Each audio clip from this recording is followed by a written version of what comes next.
welcome to the LTA podcast, Ep.4 with Sam Thiry. Did I get that right? Thiry. Thiry. Yeah. Damn it. It's okay. I practiced it twice. No, You're so close.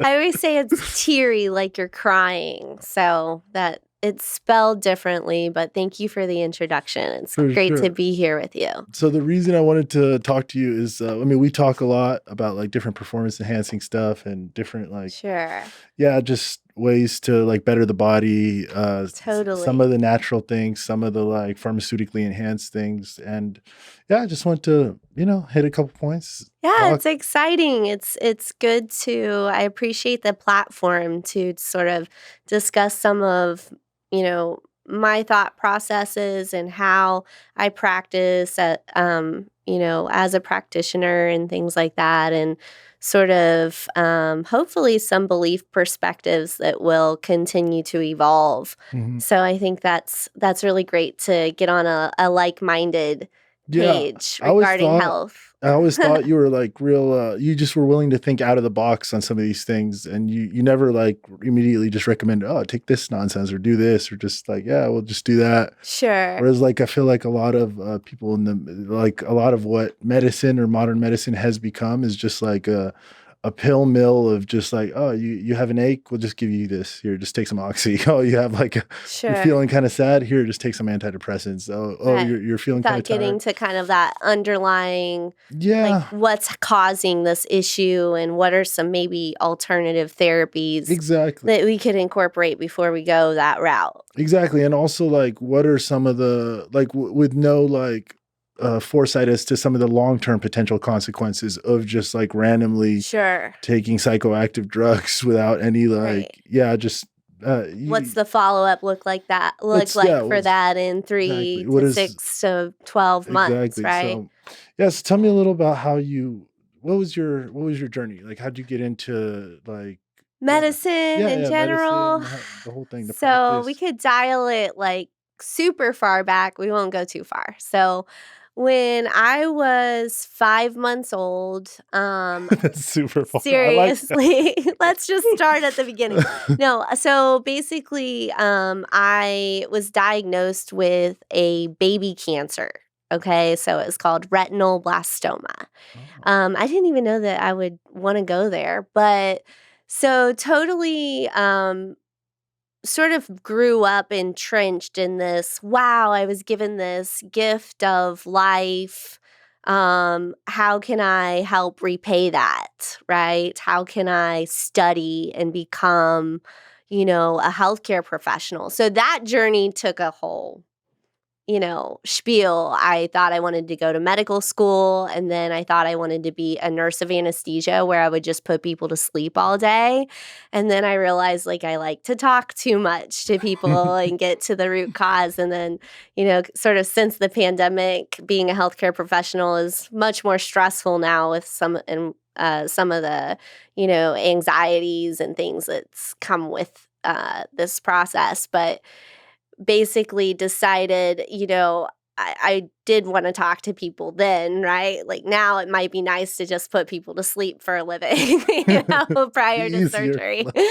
A little less stressful. But no, I decided to become a family nurse practitioner is basically, what I decided to do in the long run. And that's what I've been practicing for the last 7 years. Prior to that, I was a registered nurse and worked with children with chronic healthcare conditions and the Florida Department of Health in order to try to get those children more services. So gave me sort of a bird's eye view on how we handle healthcare in general. My first degree was in sociology with an emphasis in health. So I sort of looked at healths of society from a more global standpoint with that. And let me catch you right there. You said, so what is your view on, give me your take on, I don't know, healthcare, the current healthcare situation or the healthcare system as you've, just as you've seen. Yeah. So my journey has been to I worked in Western medicine and in the hospital systems and urology and things like that. And I was credentialed with major hospital systems, both in South Florida. And then when I moved to Austin, here in Austin, I did rounds at St. David's, for example. So worked sort of I call it my meat and potatoes experience. So it was, urological emergencies, anything from like kidney stones to septic kidney stones, where someone has a kidney stone and an infection and they were like full blown, like sepsis, like Nice. give them give them all the antibiotics you can basically to save their life. So for anything from that to like needing to have bladder surgeries or prostate surgeries and things like that. So during that process, I was like, whew, I finally got sort of burnout like super early on, being a nurse practitioner in that field. And decided to get back into plastics because I had worked part-time in plastic surgery when I lived in Miami. And of course, Miami. Yeah, it's like the birthplace of plastic capital of the surgery. world. So you could like walk down the street and say, "Hi, can I work at your office?" But no, so I got back into that. And with that, I learned so much about technology and things like that we were doing. And I always felt that plastics and aesthetics can actually help provide confidence for people, in need of that due to reconstructive surgery for X, Y, or Z, or just a sort of psychological problem with confidence. So anyways, ended up in that process realizing all of our pitfalls in not, giving people the options for more holistic therapies that could help prevent further disease progress. So when I worked for a plastic surgeon in Westlake, I had the opportunity to write a medical journal article. And nothing makes you start researching things like, getting that sort of opportunity. And the name of the article is Supplements, Hormones, and Evidence. Okay. And when I did the research to get that published, I realized how much, I was sort of like on the forefront of the spike in the prescription of hormone replacement therapy. Okay. So, my first couple of years in urology, I saw all of this hormone therapy being prescribed all of a sudden, and it was sort of new and we didn't know a ton about it. And in my article I cite, I think it went up over a couple of years by like 1,700%, right? Like in prescribability. Is this specifically like male testosterone Specifically to male testosterone. Yeah. And then there became this intrigue with how does this affect women and their lives, right? And then with my personal history of having cancer, that's where this kind of ties in. And thankfully, remaining cancer free throughout my life since that, young episode, I realized all the ways that we are actually finding that certain supplements have what we call chemo-preventative qualities or cancer-preventative qualities. And then you go even deeper, right? And you say, well, what causes cancer, right? Like consider like what environmental causes can cause these issues. So anyways, decided I needed to understand because with hormones, when you hear the word hormones, usually in healthcare, you follow up with, oh, there's cancer risk. And so that's sort of like the stigma with a lot of hormone replacement therapy is that, oh, if you give someone estrogen, progesterone, testosterone, then you put them at risk, right? So, but what I was seeing in practice was all of these clients coming in that looked 5, 10, 15, 20 years younger than they really were from being on hormone therapy and different supplements. So the first big supplement brand I remember hearing in a Western medicine setting was in a urology actually here in Austin, because in Miami, the visits were so fast, you really didn't have time to connect, right? So that's different because it's sort of this chase in Western medicine. So how many patients can we see in an hour Turn and burn. safely, Yeah. in order to get our reimbursements met for our overhead, or whatever.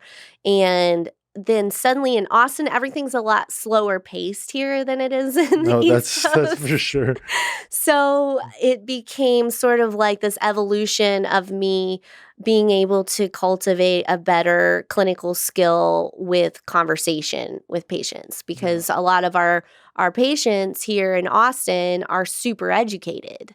So it developed this new perspective on health for me, but Life Extension was like the very first brand of supplements that I ever got, talked about. And it's just so funny because, yes, it's an old brand and, no plug. I have no connection to them, but I'll never forget that first introduction. And it was actually from a patient who was a retired nurse from the military. He worked in, I think, like banking or something at this point in his life. But he explained to me that his son was in medical school. And I hear this in families often, where there's different opinions, right? About, Eastern versus Western medicine versus integrative medicine. And we can get into that. But it was really interesting because he was saying, my son is in medical school and I try to talk to him about ways to prevent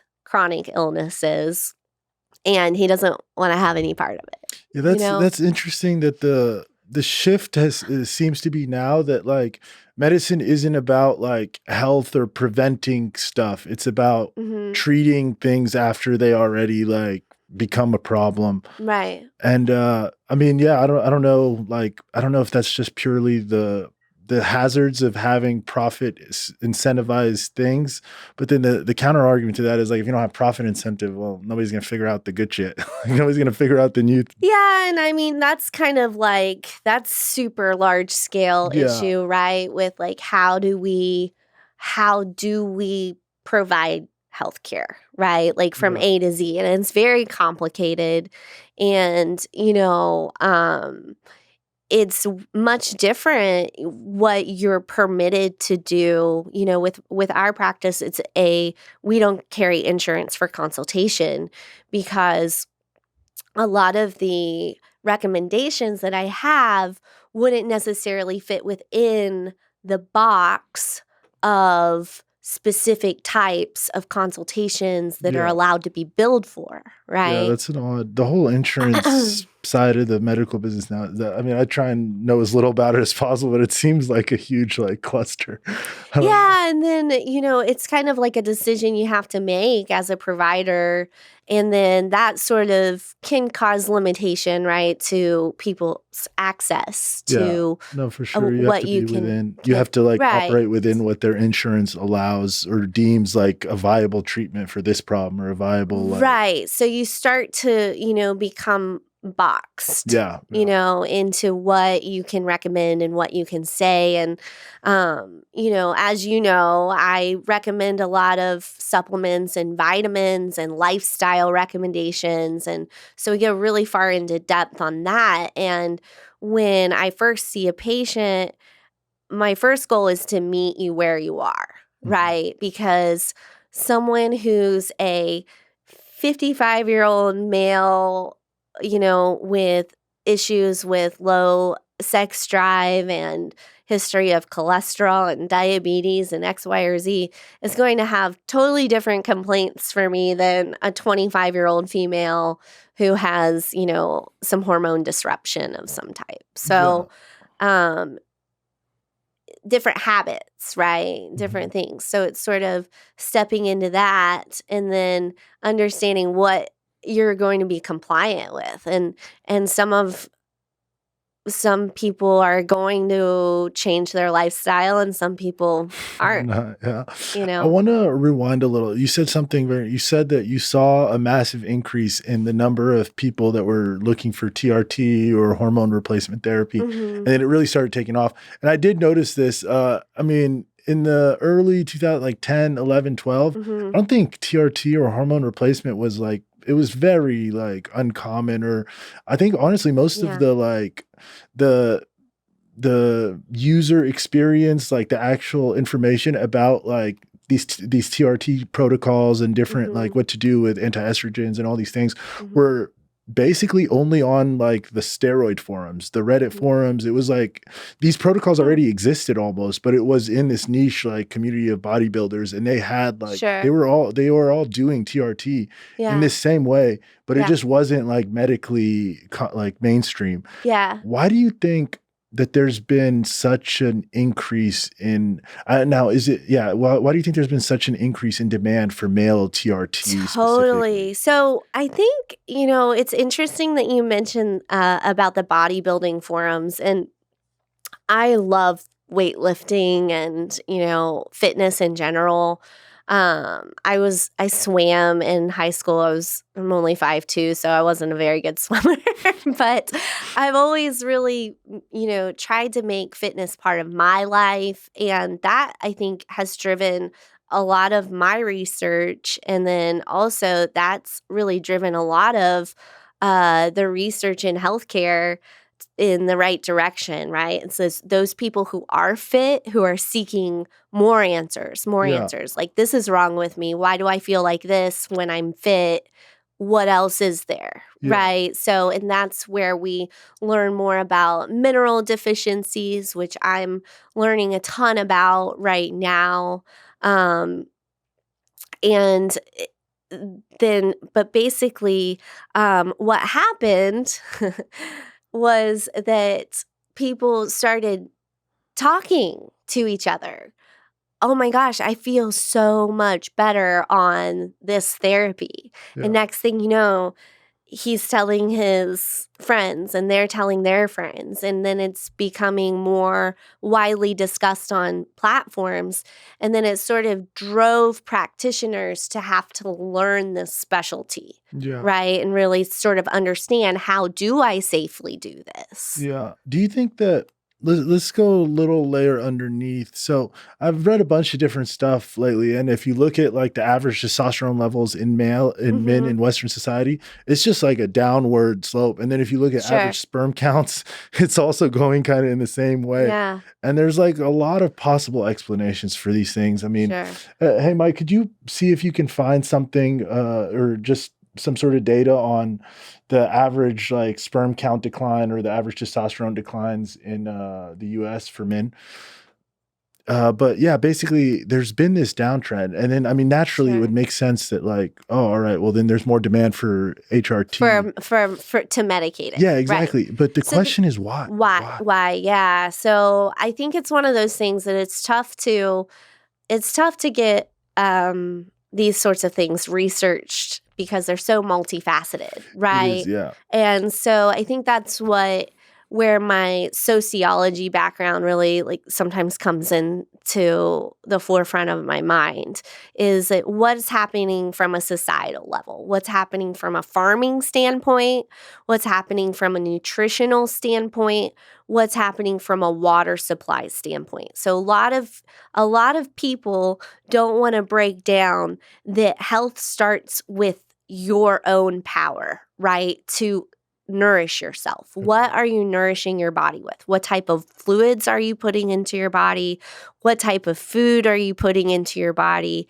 And in the American culture, as you're well aware, we feed people chemicals, chemicals that are so genetically modified that the DNA of the plant isn't even the same as the DNA of a plant that's grown in Europe, right? Or in Italy or wherever. Yeah, I've read about so Europe is like, they do it. I don't know if it's completely better, but they don't allow Roundup. You know Roundup? Sure, there's a ton. Like, there's a huge list you can review that our country, as patriotic as I may be in some ways, because I love this country. I'm not moving. Yeah, I know. Right? But there's a whole list of chemicals that we allow to Seem to be be. put into our food. So it's just a matter of awareness, right? Yeah. It's awareness. And that's what drove the need for hormone replacement therapy. That's what's still driving the need for it. Is awareness, you know? Yeah, the Roundup stuff what? Go ahead, Mike.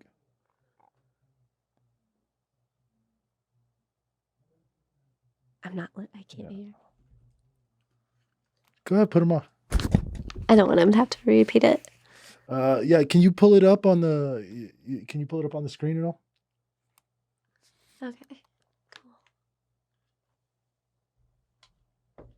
Okay, so you tell me, like, it's a massive decline, right? It's a big decline, and I'm not like, I mean, it's tough to exactly know why. There's clearly a bunch of potential causal factors. I mean, obviously the plastics, like I read this Plastics. the huge. plastics is wild. Yes. Like we all consume apparently some like quarter amount of plastic. Let's say you consume a quarter of plastic a week just by like, I'm drinking out of this water bottle Sure. right here, right? Like, Yeah. and I've thought about this in my own car. Have you ever left like a case of water in your car? Yeah. And then you're like, And then you drink it. There's studies, I had oh my gosh, like a boyfriend in college whose mother was a nurse at the Cleveland Clinic. Okay. And they're like, the holy grail for medical research and, the way things should run as a hospital. okay. Okay. So, like they ended up doing this. She would always bring up into my awareness, like what you're discussing with the plastics. And there's so many studies that prove that the BPA that is leached into the water bottles from it being hot and cold for too long end up, basically causing cancer, it seems obvious. breast cancer, etc. My thought was when I see like I've seen plastic melt in heat, and then I'm like, damn, if you leave a bottle in your car. Think of this, like it always blows my mind how we permit companies to say to heat things in plastic. Oh, yeah, that is like in wild. plastic It containers. says microwave safe, but I'm like, and people that do doesn't it. make sense. No. People do it all the time, like educated people who are into it's just fitness normal. and It's X, not Y, or Z. They don't want to believe it. People are in such denial, right? Even though we're trying to make people more aware, people still like to live in denial. Like, oh, this isn't that bad for me. I mean, I just think it's like there's like this there's this thought of safety because it's like, oh, everyone does it. If there was something seriously wrong with it, like we would know by now. So then people are like comfortable, and it makes sense to some degree. But right, that being said, my parents and grandparents survived eating out of heated plastic. Exactly. Right? So it's probably fine. Sure. But then on the tail end, the truth is no one's actually tracking. Like, I guess it's tough to know what the incidences of cancer and different illnesses were, like, let's say 100 years ago before we started really getting into the plastics. But now it's like, it feels to me that I'm not sure if the increase in cancer is because people are living longer. So inevitably there's going to be some degeneration of like DNA and like you're going to get cancer on the tail end. Sure. Or is it just more like actually cancer was never that big a problem? And now cancer's popping up all over the place because of like. Well, and it kind of goes back to, as a family nurse practitioner, I try to think of how do you help people live their longest, healthiest life with longevity, right? Because it's not necessarily, it's quality and quantity. Yeah. 80 years old in a wheelchair sucks. It's almost like, like dying of cancer slowly for 5 years, right? It really sucks. So how do we prevent the cancer from happening? How do we lower risk? That's where you first start. So you can't tell someone you absolutely, you do everything the right way. You take care of your mental, physical, spiritual, XYZ health, right? And you still end up with a life-threatening disease maybe, right? And so then people who are naysayers who want to say, okay, none of this matters, none of this these behaviors matter. Mhm. So I'm just going to live Not my get life. Like I'm going to smoke cigarettes until I remember in God rest his soul, my grandfather saying, I'm going to smoke cigarettes until for the rest of my life because, you know, he would say, oh my God. First of all, he would say, like, I guess I just love it more than life itself. And then another thing he would say, It's a fair I argument. You gotta give mean, him that. poor Like, guy. I that's a mean, I can logical argument. It's like, understand. yeah, No. So then he would say, and I also, you know, when your number's up, your number's up. That's like an old school way of that's an thinking, I old guess. school. Yeah, It's that's an like, old school listen, thing. there's people that live until they're 95, you know, that don't have these problems. So it's like you can lie to yourself about the food you eat. You can lie to yourself about the habits that you have, you know. You can surround yourself with toxins. And that's where my education with functional medicine and my collaboration with more holistic, you know, providers and pharmacies and things like that over the last few years since founding Happy Body ATX has led me into this realm of trying to help people understand what is toxic. I'll give you a great example. I used to use a Keurig for a really long time, Coffee right? A machine? coffee machine.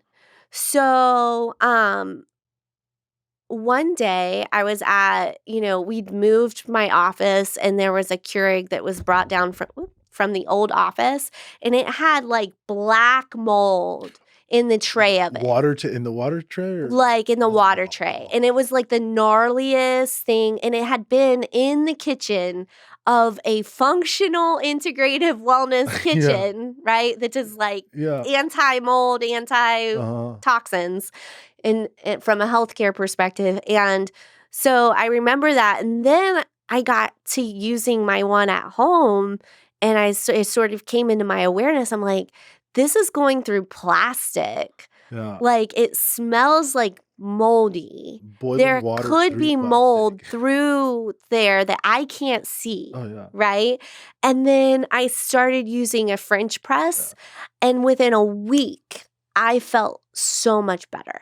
I don't doubt it. I've thought about these things before. So I drink a lot of tea, and I have this water boiler thing, like, you know, just like a kettle. Sure. And it's an electric kettle. And then at one point I thought about this, and I was like, it's weird that like water sits in there for different times. And I'm like, in my head, I've always been like, oh, it's boiling. It's fine. It's like, there can't be any like, but then it's like, yeah, like I'm letting super hot water in this plastic kind of kettle. I'm sure it's like some sort of plastic mesh or it's not stainless steel. It's got like a plastic layer on it. I'm not sure if the inside, I think probably the inside thing is all stainless steel and then it's like a plastic shelling on the outside. But I'm just like, I mean, when the water pours out, it pours out of a spout that is kind of plasticky. It's just all these little things. Little things, yeah. And as you become more aware, you start to see this more, right? Like even you know, the water, like we've talked about, you know, from the leaching of the plastic, you become more aware, like what kind of water is good for me, right? Like most of our body is water. In biology, we learn that like everything in life that has life on Earth needs water. Yeah. And so, do you drink from the tap, Sam? No, like I can't drink. No, I mean, of course, like in dire need, I always tell people like survival is the most important thing. You know, you can't just like say, oh, I'm super dehydrated, but I'm not going to drink from that water fountain. No, that's fair. But what do you think about like tap water? Because I mean, in general, like if you look at the tests on it when in comparison with each other, I mean, you know, there's plenty of research that shows that most of it's pretty. There's some stuff in there. Full of chemicals, and that goes back to the hormone production. Okay, so get this: since so many young women, are on birth control, they urinate out the hormones into the water supply. So that's why our estrogens go really high. like our fake estrogens, our unnatural estrogen levels, like that are What leached is from plastic and things like what is that. I'm not too specific or And that familiar with the lowers your specifics. testosterone. What is birth control, like the common birth control pill? What is actually in there? Like I know it's some combination of estrogen and like Estrogen progesterone. and progestin combination. Most of them are combo. Like we could do a whole podcast on birth control, but most of them are combo medications. Some of them are progesterone only. But So that gets into the water probably. it gets into the water system and it doesn't ever totally get filtered out. Yeah, and then progestin and estrogen and I mean, obviously we have these things, and Yeah, but estrogen's important. high but, levels cause you to have decreased testosterone. Oh yeah, for sure. And that starves your bones from building. Why is it that high levels of estrogen cause decreased? It's like the HPTA axis like detects too much like estrogen, which means your body thinks that it's made too much testosterone and it's converting too much, something like that. Because normally there's a process called aromatization that Exactly, happens where some testosterone converts into estrogen. Mm-hmm. So that's why a lot of providers are super scared of prescribing testosterone in general, is because they're afraid of the increase in estrogen production that it can cause and any sort of increase in cancer risk.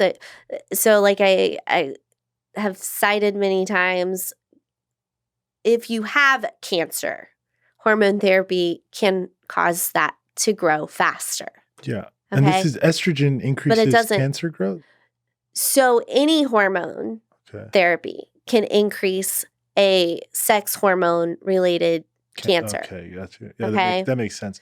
So whether it's birth control and someone has uterine cancer, or if it's testosterone and someone has prostate cancer. So that's why it's really important to screen patients on lab work and imaging every 6 months to a year, depending on their history, for sometimes more often, right?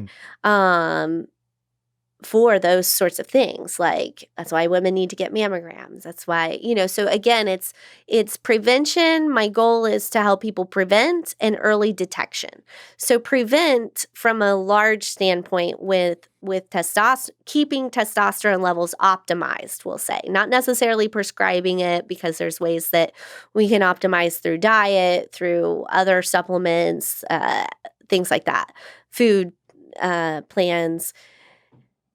You want the testosterone to be certain levels because that causes your body to have more lean muscle mass. Yeah. It causes you to create more endorphins, which make you at lower risk for things like anxiety and depression and insomnia, and help with cognitive function in general. So there's evidence that shows us that testosterone optimized levels actually help reduce your risk for dementia, for osteoporosis, for age-related anxiety and depression, like I mentioned, for I feel like I'm missing something. That's a good good amount of things. Decreased lean muscle mass. For getting really frail as you get older. General like aging, right? No, it's super important. Yeah. If your bones aren't strong and your muscle mass isn't appropriate. Yeah. And so it's interesting because I've even had a lot of people that are high into performance and athleticism be like, why don't all primary care providers look at think hormones? About this? Yeah, it is a curious one. Well, and oftentimes they do, but they have to say, well, we could treat you, but then they only offer like chemical hormones and not like compounded bioidentical hormone therapy, or they don't know how to balance it the right way, or maybe there's just not enough education on it. Yeah, I think some of them just don't think it's as important as like you might like think, because I don't.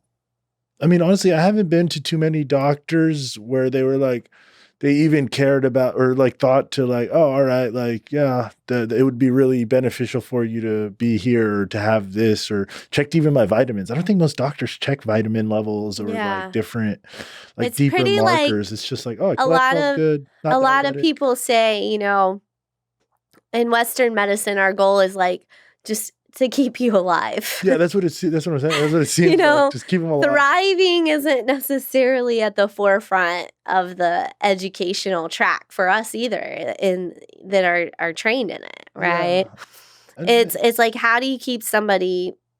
A lot of our training is in the hospitals, right? So it's like, how do you treat emergency situations? What are the medications? What are all the different medicines, and what do all of them do, right? And then you end up in this cycle of giving a medicine for a medicine for a medicine, right? Like, and then somebody's all of a sudden on like 4 or 5 medicines. Exactly. And then how are those interacting and what's the in our organs, right, with each other? Yeah. I mean, I started to try and just like avoid, I don't know when this happened, but it was like in my early 20s where I was like, damn, I'm seeing a lot of like, so I had some heartburn in college, and I remember taking a proton pump inhibitor. It was like Prilosec. Prilosec was the one. Yeah. Gotcha. And then it's like, I started seeing ads like we see for every like pharmaceutical that comes out. A couple of years later, it's like, oh, Prilosec may cause kidney cancer. Like, call this lawyer. Yeah, exactly. And then it's like, no, obviously I was fine, but it was like, oh, yikes. Like, and then you start going down this rabbit hole a little, and it's like, wow, there's a lot of lawsuits and a lot of lawsuits. Well, yeah, I mean, anything in medicine, like, you've got to be careful. I mean, there is a lot of, I'll never forget so I won't say who it was, but when I was in urology, in Miami, one of the docs that I worked with was like had been like the lead resident at a very prominent university in South Florida in their urology department. And he was huge into sexual wellness and testosterone therapy, and really taught me so much about fertility, like how to maintain male fertility, which a lot of providers don't know how to do when prescribing testosterone, which I think is really scary. But basically what happens is that I told him, hey, I'm so excited. I'm really involved in prescribing this to people and seeing amazing changes in their lives. He's like, oh, be careful. It's very litigious. Oh, litigious. Yeah. Or litigious. Sorry, I don't know how to say it. Oh, you're good. Litigious, so it's like, I think that's why a lot of providers in general don't want to prescribe hormones, because of that stigma. Potential lawsuits about cancer, or, just in general, or potential lawsuits in general, right? Like, that has bogged down, it seems like, the healthcare industry a lot, like the litigiousness of American society, but also just like, it seems like. So it's like fear, right? Yeah, so exactly. Again, like, I don't fear try stopping you out of the box, because like from being outside the box. Yeah. And that's probably where it's been I don't know how to say it, but maybe like a sassy ride, or like, I'm definitely someone that always thinks outside of the box, whether it comes to my care plans. And I think, though, that one, educating more providers is one of my goals in the near future, to just provide more of a streamlined platform for educating providers on these topics. I've done some consulting with different clinics over the past year or so, and that's been a lot of fun. And I know that there's really a need for it, right? Because I think that if more providers were aware of how to manage these supplements and medicines safely, and really what does what, you know what I mean? Like, people, for example, bergamot or berberine supplement, like, those are great for cholesterol, right? Or beetroot supplements are great for lowering blood pressure. But how's Pfizer going to make money, Sam? I can't even go there. That's the real question. I mean, if you're starting to prescribe, I think they're doing great, probably, with other ventures that they don't sell. Yeah, they don't. Pharmaceutical companies don't regulate supplements, and that's a big argument in Western medicine. Is, well, this isn't. How are they testing this, right? So sure. Not all providers are the same, right? I probably practice much differently than the like the low T center or something like that down the Yeah. road, right? And not all supplements are created No, equally, that's for right? sure. Well, you gotta trust the brands of stuff that you're Sure. using. But I'm just I find it like so here's a little story. I have a friend, and this was like a couple months back, but he came to me and he was like, I'm having a lot of heartburn. Okay. And I was like, oh, yeah, I mean, what have you been eating? All this stuff. And then he went to a gastroenterologist. So this gastroenterologist was like, okay, you're having heartburn. There's a couple things that could be causing it. You could have H. pylori, which is just the bacteria that a lot of people have. Right. And then, or it could just be like different, you're too acidic in your stomach, right? So in order to figure out what you have, here's what we're going to do. Here's your options. You can do this $3,000 endoscopy, which is Ooh, like, we're going to shove a tube down your lot. throat, put you under anesthesia, like do all that to see if maybe you have some too much acidity or maybe you have H. pylori. Or we can do this H. pylori blow test, which is like also $1,000.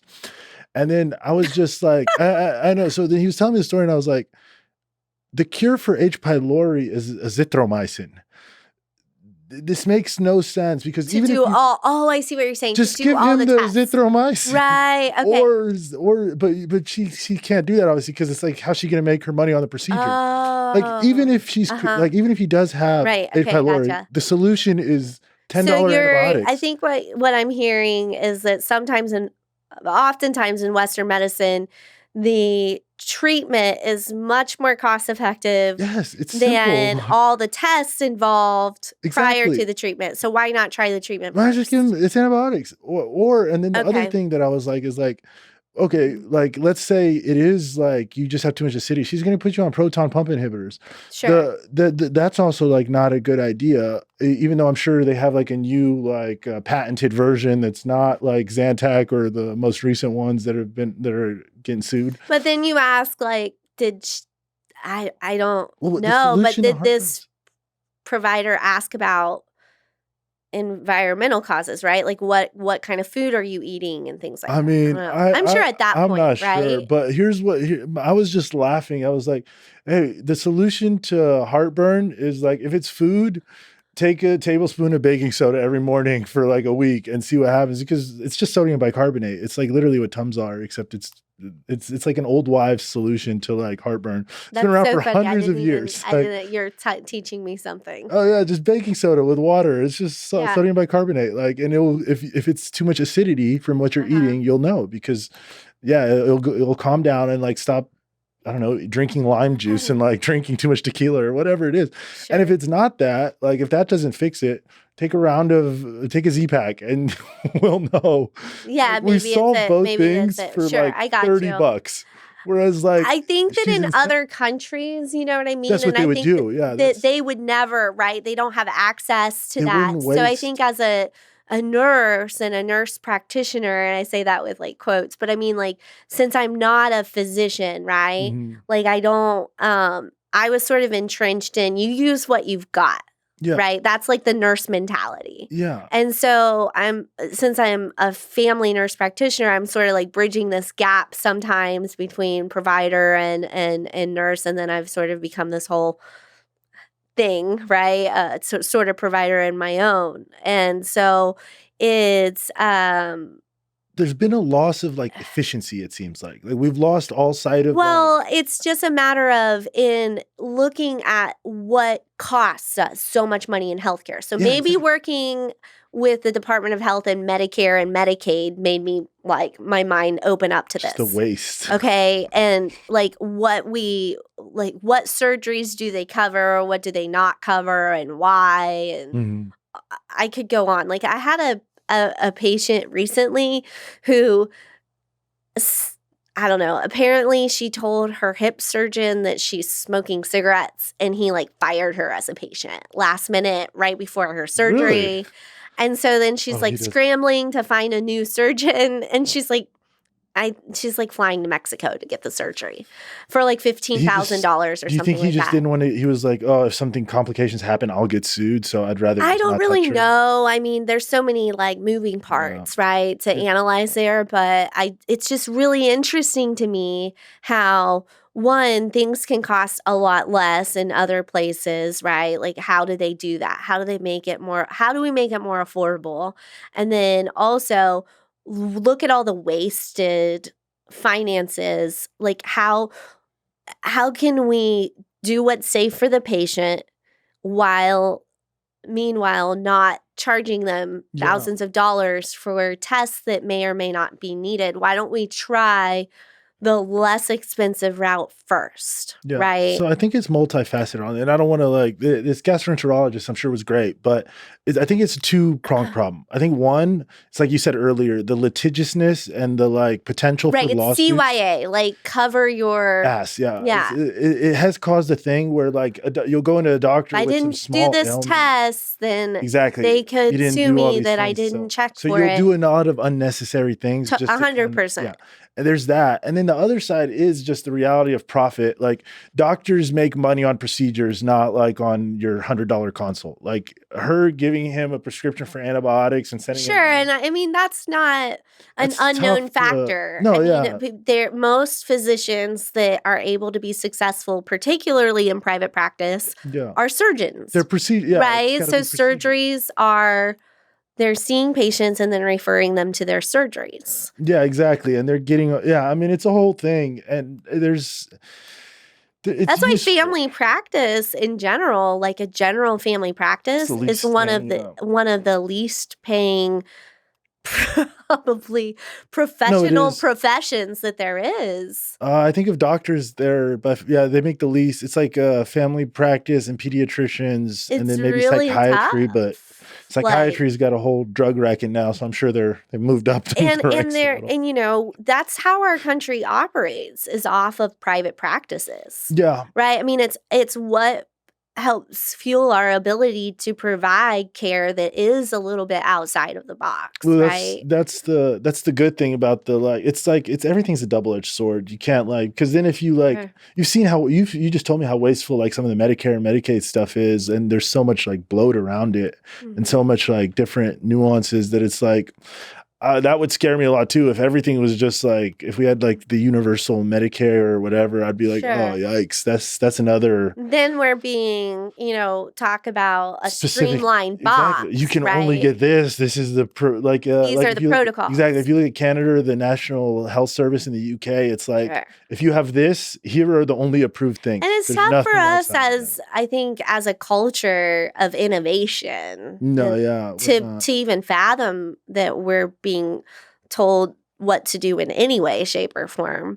And so, and then on the flip of that, right, there's always, not to be devil's advocate, but it's like we refuse people care, like that that's true. There is a downside. Yeah, no. And then it's perpetual. It's I think in functional medicine in general, I've learned since studying within that, since practicing as a nurse practitioner over the last few years and learning from other providers, is that what is the root cause, right? What is the root cause of this? So is it accessibility? Is it poverty? Is that why we're not getting the word out about how to prevent illnesses, right? Because that's the argument, like that low income, low socioeconomic status are at much higher risk for all X, Y, and Z healthcare problems.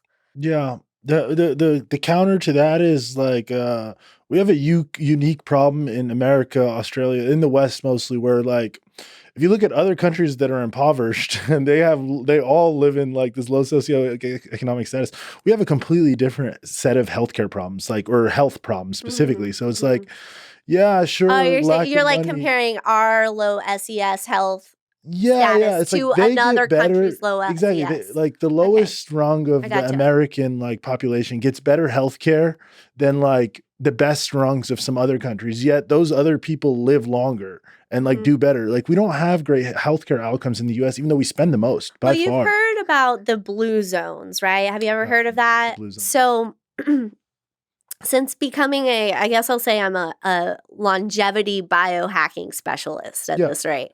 So I wanted to study what areas of the world live the longest and what are their healthcare practices and why, right? So there's these 7 areas, and it's called the blue zones because the scientists that discovered them used a blue pen. So there's really no reason why they're called that other than, it's a reference point. Yeah. And basically what it is it's 7 areas of the world where people live the longest, live to be over 100 more frequently, centennials, they call them.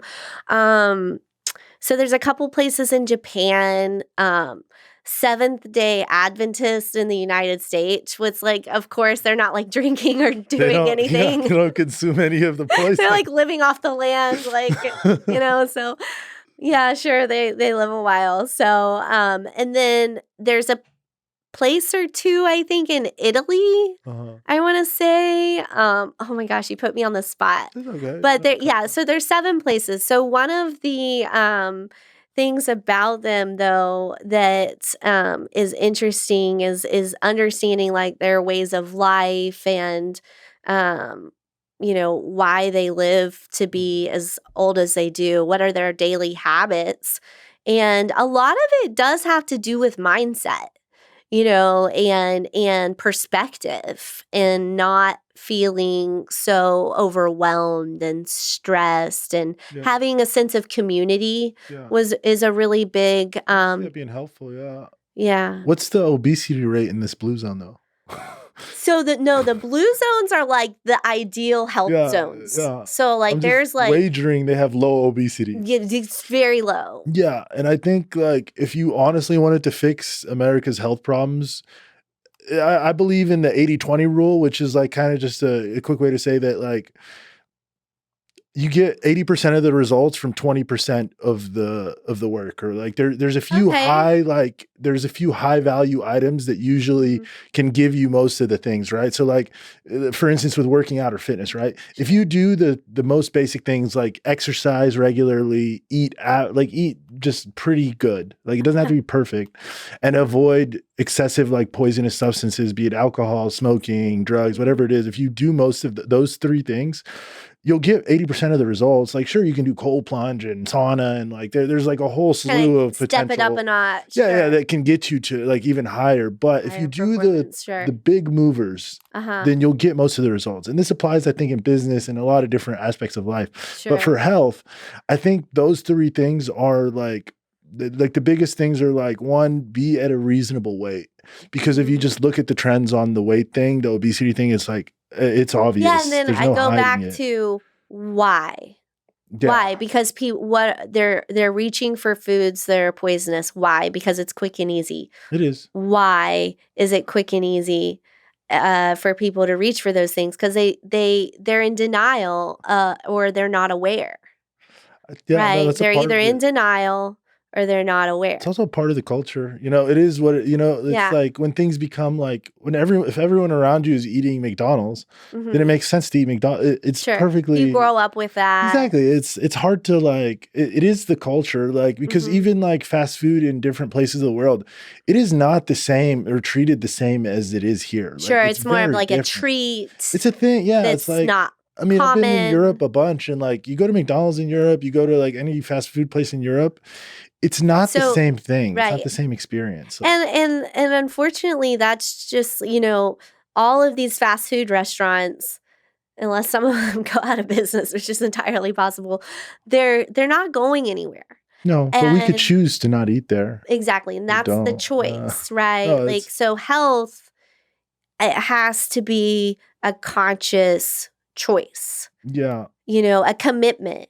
No, right. It doesn't even take that. Like there's literally nothing wrong. I don't think there's anything wrong with eating fast food. Like, but if I know, and I've done this in college too, where like, if fast food is eaten daily, there are consequences. Sure. And you might not notice them immediately. We've all had like those weeks where we lived off of Taco Bell and Burger King in college. So in college at one point, some kind of pizza. In college at one point, like, I mean, I was kind of broke, so it was like, it made sense. But like my diet consisted of McChickens, McDoubles, and like I would just go quick, get that. It's cheap. Like, it's like cheap, And I was like lifting too, so it was like, oh, we got to get my 3,000 calories and doing all this stuff. And it was like, I ate all this gunk. Within a month, I had gallstones, and I was like, "Oh my god!" And it was fun, yeah. That's so wild. And I went to the doctor and they were talking about, oh, we could remove your gallbladder. We could do this and do this. And I just Googled it a Wow. little bit and I was like, Maybe I'll stop maybe I'll just eating stop fast eating food. gunk. Yeah, And it like makes fried perfect sense food. once you like read a And little bit then about the bile. so tell me about it. The gallstones went away Yeah, it or went they away. got So I better? started, I went on an apple juice regimen, Uh-huh. apple juice, and I cut out all the fried foods and all the like fatty You're like like, substances. let me like detox. Well, yeah, and after I read about like bile and what the gallbladder does, like Sure. and the bile movement, and it's Yeah. like, oh, it makes perfect sense. I'm eating a So crap load that of fat. brings me to a really powerful statement, I think, is that we're not taught as much in Western medicine the power we have to heal our body through our habits Oh, for sure. and through, uh, it really boils mostly down to habits, right? Whether it's drinking water, seeking Yeah. supplements like fresh air, Yeah. keeping your space clean, keeping your Habits are key. stress controlled, Yeah, the you things you know, do every day have the most impact. That's right. like it's just simple enough when you think about it. It's It's like like, the straw that breaks the camel's back, yeah, right? yeah, It's not anything. one McDonald's visit. It's No, it's every day. McDonald's every day, like Super Size Me Yeah, it's like style. one workout doesn't do anything, but if you work out Sure. every day, like it will be fine. Like if you do Yeah. these things, whatever you do them every day, your habits are who you are. Like Right. that is what ends up like you are the sum of your habits. Like Right. on a daily basis, Totally. if whatever you do is what you're gonna end up at. I mean, Like, and it's tough, right? And no, and it's I not think easy. that sometimes also what perpetuates, like what puts, and we've been friends for a while. I think we've always respected each other's resilience with, kind of muscling through life with our Yeah, I'm a families and big fan of the ourselves. tough love approach to things. Just soldier through. Yeah, so, but I think that what gets people in this sort of negative space and like sort of disempowered space is not knowing, right, that there are ways that you can, you know, little habits add up. And if you mess up sometimes, that's okay. Yeah, Like that's going to happen, right? But what happens is they say, oh, well, now I drank a Coke. So I'm just going to have pizza. And then tomorrow, and I'm done with this yeah, health no, kick diet. I'm going, and then I'm going to go out this weekend. And then I'm going to eat a bunch of food to help me with my and then it spirals and it sort of, spirals. it then becomes a mental health problem. Yeah, no, and I see that one all the time too. And I mean, this is probably not the nicest thing to say, but it's like I see a lot where it's like, oh, I'm depressed and I'm depressed because I'm like fat, or I'm fat and lazy, or I'm fat because I'm depressed, or I'm feeling bad. My body feels Oh, bad okay. because I'm depressed. And then Uh-huh. I think about it, I'm like, we have a chicken and egg problem here. I don't Right. think you're struggling with different stuff because you're depressed. I think you're depressed because you're struggling with these other things. So like Yeah. if you start working out and you fix what you eat, I would wager that there'd be a turnaround in your mental state as well. Sure, it just takes time, right? Because Exactly. then your confidence is better, Yeah, right? there's a disconnect between like I don't think we've come to a point where we don't fully accept how much control or recognize how much control the mind has over the body. Like there's a lot of like things that are intertwined where it's like the mind does control a lot of things, and like they're very connected. It's not like you can't possibly like have awful habits all day and expect to feel great at the end of that. Like it makes sense. And I think a lot of these Sure. feelings are like your body giving you the signal like, hey, we're not feeling good. We should do some things to stop Well, to and make feel better. from a hormonal perspective, when things aren't balanced, you have your pituitary gland in your brain, right? And that's always, I always say, it's always communicating with your thyroid, with your pancreas, Take and control with of the hormones. with your sexual organs, right? Mhm. So, but if those aren't secreting properly, then the fuel for your body is off. And Mhm. cortisol, like our main stress Yeah. hormone, is like lighting a torch to all of our body's, neuroendocrine system. Like they're the messengers for each other. Yeah. And they're communicating. And so it's when they're not in balance, the brain chemistry is off. No, yeah, it makes sense. Like I mean, it's all just so interconnected that I don't think you So can if your just, insulin levels are always going woo, right? yeah, Because you're eating ice sugar, cream all day or whatever, right? Like I eat ice cream every now and intense then. Like carbohydrates cause like I'm insulin. not the devil, I eat ice cream. Yeah, But at the same time, you have to know that like that takes a toll on your body if it's your normal, yeah, yeah. right? I mean, if you're constantly in the midst of like massive insulin spikes, of course you're tired. Sure. Why would Your body's recovering. it's tired? Yeah, I mean, Right. insulin like stops the secretion of growth hormones, like all other useful And hormones. one of the other things we talked about was, like why are these other countries so much healthier? One of the things that we're learning is, like cultures that fast, right? Like intermittent fasting can Yeah, be so powerful for the body. And I think it's really so much, Luke, of like a reverting back to like the old times. yeah. It's You know what I mean? I know it sounds so old fashioned and like kind of silly, but No, I don't think it is. My perspective on religions expanded a lot as I've gotten older, and Islam and like actually most religions have like Judaism has a day of fasting. mhm, Islam has a whole month of fasting. And when I was a kid, I was like, oh, this is kind of just like, yeah, you're supposed to do it because you are, and this is what it is. And mhm. as I kind of started to understand it more, I was like, this is probably really healthy. Like, Right. and I think religion is just a modern, like what we know of religion is now, was just old wisdom that kept passing through generations. Sure. And I don't think it came out of nowhere. I think people at some point realized, like, wow, not eating for significant periods of time has a good mental effect and also like a good effect on the body. Yeah, there's reasons for these behaviors sometimes, Yeah, I think it was right? like the collective. I think that's what religion was. It's like the collective wisdom that keeps getting passed down, and some of it Yeah. needs to not be just dismissed as like, yeah, there's a Well, lot of spirituality plays a role in longevity. That's one thing about those blue zones I was talking about is that and that's something that I always meet people where they're at on because and that's one thing I really loved about the family nurse practitioner education track Mhm. was it is more holistic in the educational approach. It's look at the whole picture. Like why am I giving this patient antidepressants, for example? This female patient who comes to me, she just had a baby, right? I'm Mhm. going to assess her for postpartum. I'm going to also find out what's happening at home. No, exactly. Right? Is she being abused? Is are their basic needs aren't met? Like, are they having social struggles? Do they need connection with social services? Are there things to be depressed about? Like, it's all Right. like, Look at the environment, yeah, yeah. right? And in nursing, we're taught so much more about the environment than a medical student, for example. Not to throw down on my medical doc friends, No, but no, I get it. but you're just taught to look at the room, right? Like, No, not is the bed everything's dirty? exactly. Are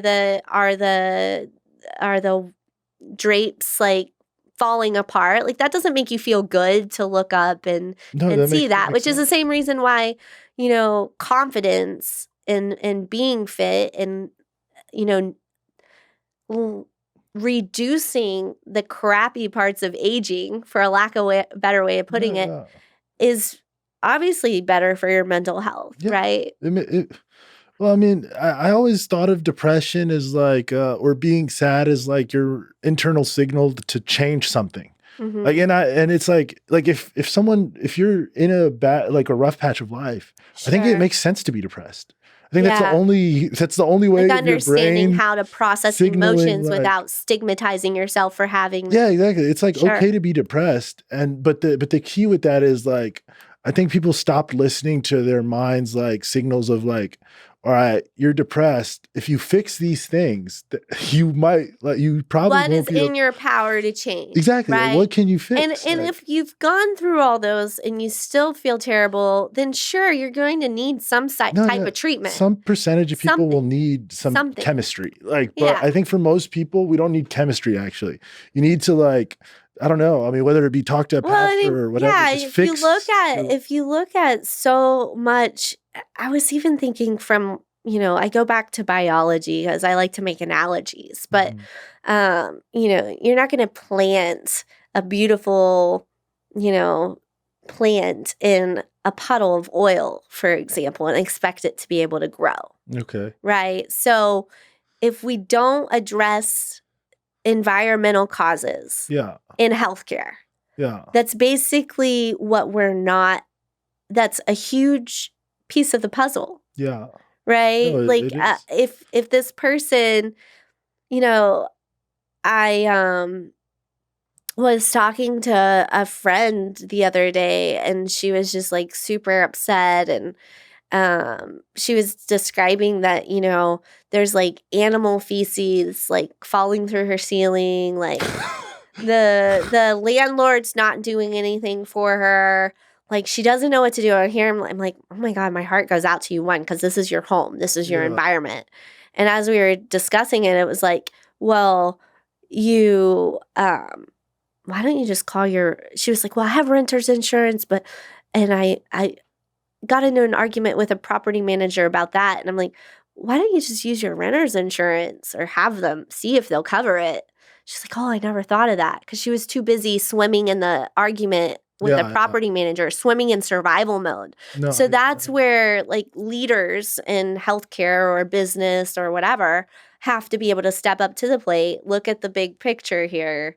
Because when somebody's swimming in it, when the plant is swimming in oil, they don't know. I get that. It's tough to kind of get a bigger picture when you're dealing with these individual things, and you get focused on the micro and you never zoom out a little bit and like just fix the, I mean, it's tough. I will say though, I think part of the reason I think we have a personal responsibility problem in the US now and in the West, like in general. It's it's easier to blame the food industry. It's easier to, instead of oh, I put that I'm food in my mouth. I'm eating too much fast food, I should stop. Oh, it's like, well, it's McDonald's. They're everywhere. It's their fault. It's like, convenient. Well, is it? Like there's always an excuse, right? And I think that's part of the reason, like Adderall, antidepressants, and all this stuff. Not that there's not a use for them entirely. I think that they're just way overused, and it's because nobody actually wants to do a lot of the hard work internally of fixing an issue, and it's easier to just be like, well, the doctor can fix it for me. He gave me these pills, and you want to believe that because the only reason you want to believe it because you hope that it would fix your internal issue without you having to do anything, and it's. And like I understand I see where you're coming from. So it's kind of like we're taught that you can just take a pill for it and then all the problem goes away, and then you can just keep living your life. And you don't have to fix anything. You don't have to take accountability for anything you've done or like how you've been living or change anything. Right. Just because Dr. XYZ over here has got a new pill that's going to fix an antidepressant or whatever. I guarantee you, if there was like right now, if I don't know, whatever pharmaceutical company came out with XYZ pill to make you just skinny in a week, people wouldn't even look at the side effects. They would just say, oh, yeah, I'll pop this. And then like 10 years later, you know, it's pretty wild. Like you'd be so surprised, because the other flip side to that nowadays is that, you know, everyone thinks that they're a medical professional, you know, like when you live in a city where there's a lot of educated people, like Austin, or probably, you know, different areas of the country.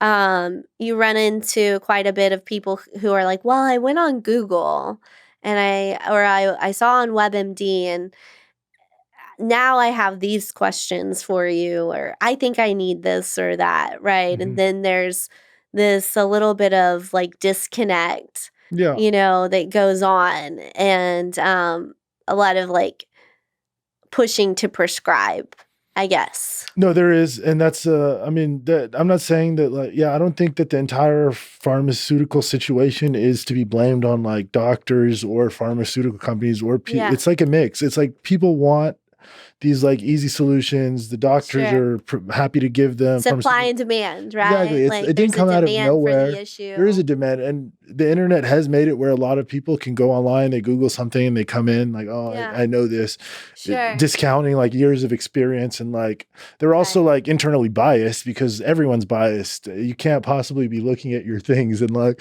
I mean, I avoid WebMD now because I'm like. Just because like I've Googled like, oh damn, is that pain cancer too many times? And at one point, I was just like, Totally. all right, like, yeah. Am I dying? Like, that's It's a like, real Google, right? and I think something I have learned as I've gotten older is like, probably not. Most of the things are when just I was pregnant with my son, who's 4 now, I remember like Googling the most random, like just pain, like like urge if a kick, baby kicks in your rib, what does that mean? You know, like and you're upper like, right why did I abdominal pain. Google Oh that? no. That's like No, not I even, say there's that like like, no answer, you know? no, it's just the possibilities are endless. Yeah, But I mean, it's great. I mean, we live in an era where we have information, so much we do. information at our fingertips, you know, Yeah, we've got so much that it but becomes maybe too overwhelming. much. Exactly. And we've lost sight of like Occam's razor. Like the simplest solution is most like the simplest And answer is that's most likely another the thing. answer. It's like here we live in the society where we're on screens Yeah, like all day. all day and for millions, I don't even know, you know, it's been a minute since I've had a biology class. But, you know, we've been alive for Hundreds of thousands of years at the hundreds of least. I don't know how. I don't know the billions, I don't exact. even know, years, right? And why do we suddenly think that like we can thrive off of like staring at a machine all day, you Yeah, know, and not go outside? Like there's no consequence. there's so many people, you know, that just think that they can't go outside and get fresh air because of the germs or whatever. Oh, that's wild. And Yeah. it's like your body, your mind, your spirit. Like, okay, so I didn't mention I actually worked at a psych hospital Mhm. during grad school. And speaking of mental health awareness, holy cow. So I was a charge nurse, so I had to manage the patients and the staff, which were both equally psychiatric some days. Because it takes a special type of person to sign up for a job at a psychiatric hospital. That's I just correct. like the idea that I could pick my schedule as a nurse and I was charged, so I would have this leadership experience, you know, and little did I know what I was signing myself up for, you know, but it's was in South Florida, you know, and basically I recall one of the patients just walking in circles one day, poor guy, and he was like, I just want to get some fresh air. Like over and over again though, Yeah, like I bet. 55, like hundreds of times. He said, I Yeah. just want to get fresh air. And it was a lockdown facility. Okay, so if you didn't have, you know, a psych problem before you were That's what I was. put in as a patient, like good luck leaving without one. So it's lockdown, and I get it. I mean, some of these people are a threat to their own life and other people's lives. And Yeah. here I am, 27-year-old me. Hey guys, you know, ready to have a good day. There's like 55 psych patients on the floor, 20 staff to manage. It's like, yeah, I think I'm gonna need a little more coffee today. Yeah. So long story short, they would let the psych patients out to smoke. Only like for smoke breaks, right? So here we are like telling people to stop smoking, but the only time they're allowed to go outside is for a smoke break.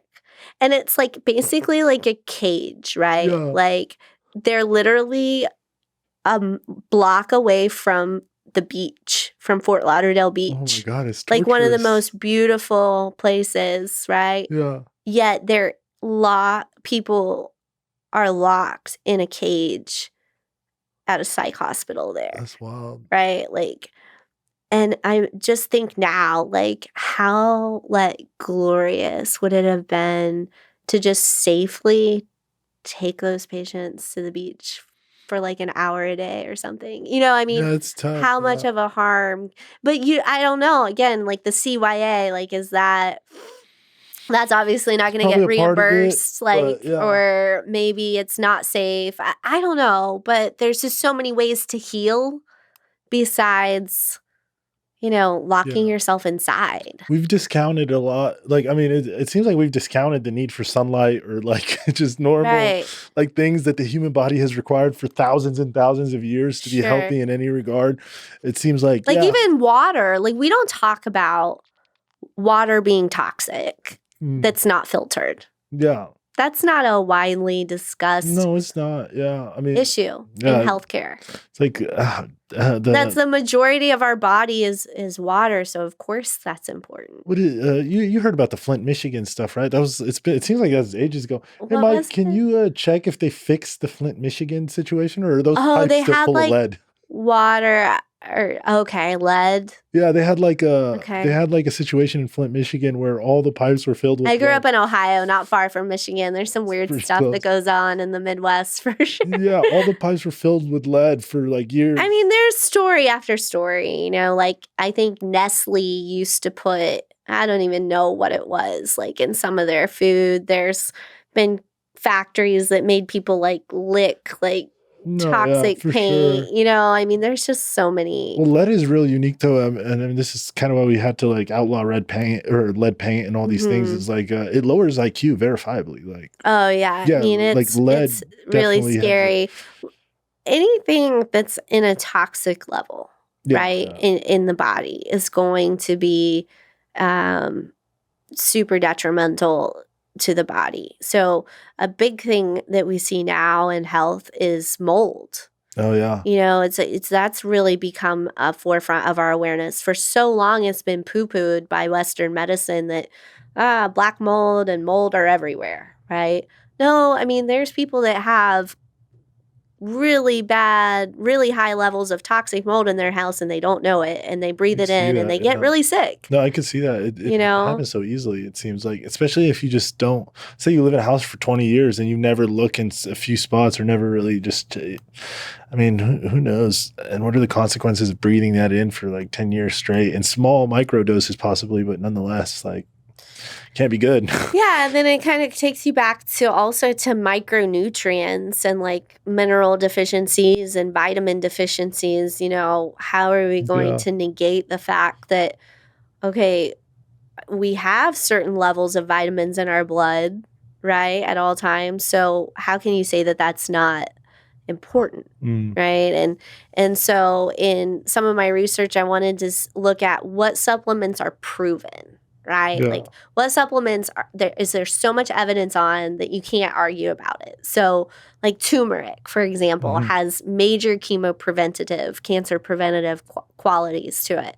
Even Texas Oncology used to dictate in their notes like that everyone should be on turmeric. But every patient that I would talk to, you know, afterwards would say, "Oh, I don't remember them mentioning that to me though." Mm, But it's widely known and accepted that turmeric helps.